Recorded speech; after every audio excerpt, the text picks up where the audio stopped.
Welcome back to another one of these College Confidential segments. I'm Jimmy Birch, the college football writer here at the Star-Telegram, joined by Stephen Stevenson, our TCU beat writer, and we're going to kick around some of today's hot topics in college football in the Lone Star State.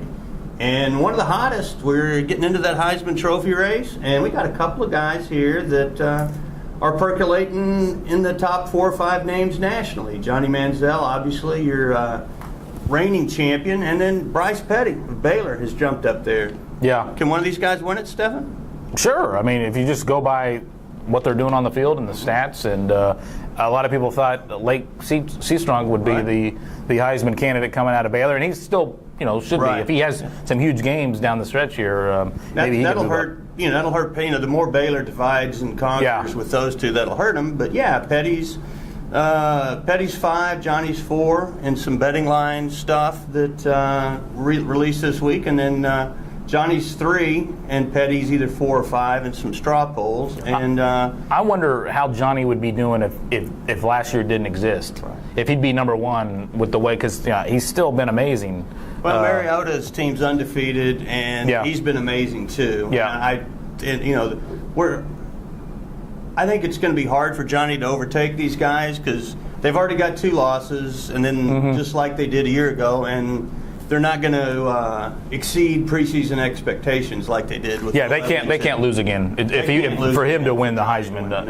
No, but it'll be fascinating, and I think very much that Johnny will be in New York. I mean, he helps make the show. He's the face of college football. My personal thought is they'll just look at it, and wherever Johnny falls in the voting, we'll take everybody from Johnny up for the finals. If it's 3, if it's 4, however many. And Johnny will wind up being a lot like Tim Tebow in 2008, where he's sitting there clapping for Sam Bradford.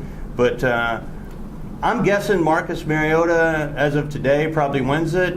There's a lot of football to be played. That could change in 2 days. Who do you think? If you had to pick one guy, him, Winston, who do you like? Winston's impressive too. I'll go with Bryce Petty. Let's say in a perfect world that they beat Oklahoma November 7th. I'll tell you what, he stays with the passer rating he has. It would just be cool to see 3 Texas kids in a row. Wouldn't it? Yeah, that would be awesome to see 3 Texas quarterbacks in a row.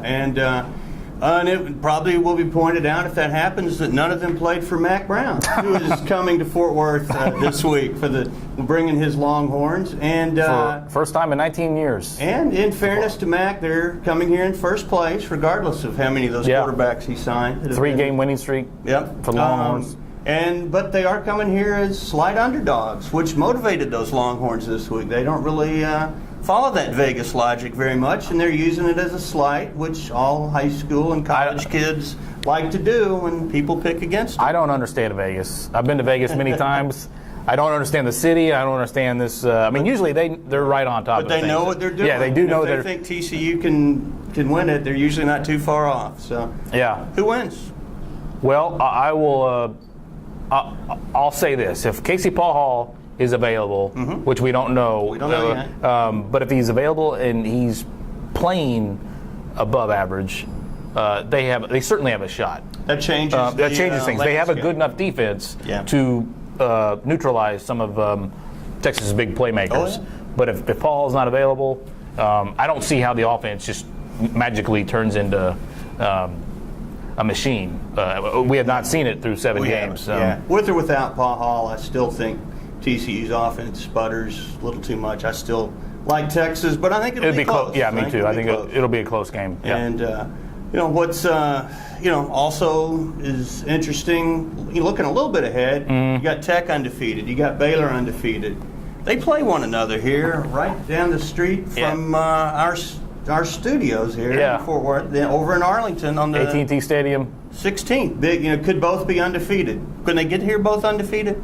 Will they? Obviously they can. Baylor has Oklahoma in Waco Thursday night, November 7th. Right. If they can beat the Sooners, I think Baylor will be undefeated going into this game. Tech, I still think was going to win 2 or 3 or lose 2 or 3 games here down the stretch. There's just the parity that is in the league hasn't hit Tech yet. I think it will. No, Tech plays Oklahoma and Oklahoma State the next 2 games. I think they drop one of those at some point. And if they don't, hats off to Cliff Kingsbury. Yeah. Enjoy that undefeated trip to Arlington. Absolutely. And lastly, 10 undefeateds left. 2 of them are Tech and Baylor. At the end of the year, how many are still undefeated when they announce teams to the BCS National Championship game? Will we have more than 2 to where an undefeated team gets left off to the side, griping about the system? I think so. I think Alabama's undefeated.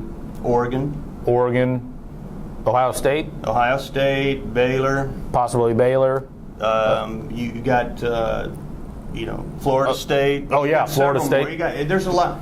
It's a great way to finish the It would be, BCS. it'd be perfect for the BCS to end in to have total a chaos. yeah. And you have all the undefeateds are positioned to where not that many of them have to play one another anymore. Oregon doesn't have to play an undefeated team to win the Pac-12. Alabama doesn't have to beat an undefeated team to win the SEC. Ditto for Florida State and ditto for Baylor and Ohio State. Yeah. I mean, it's you got each of the 5 biggest leagues have an undefeated team that could easily get there, and be a perfect way to end the BCS era with outrageous chaos and disgruntlement as we go to the playoffs. So that's kind of how we think it'll end this year. And now we've ended this segment, but we appreciate you watching, and check us out on StarTelegram.com, and thanks for watching.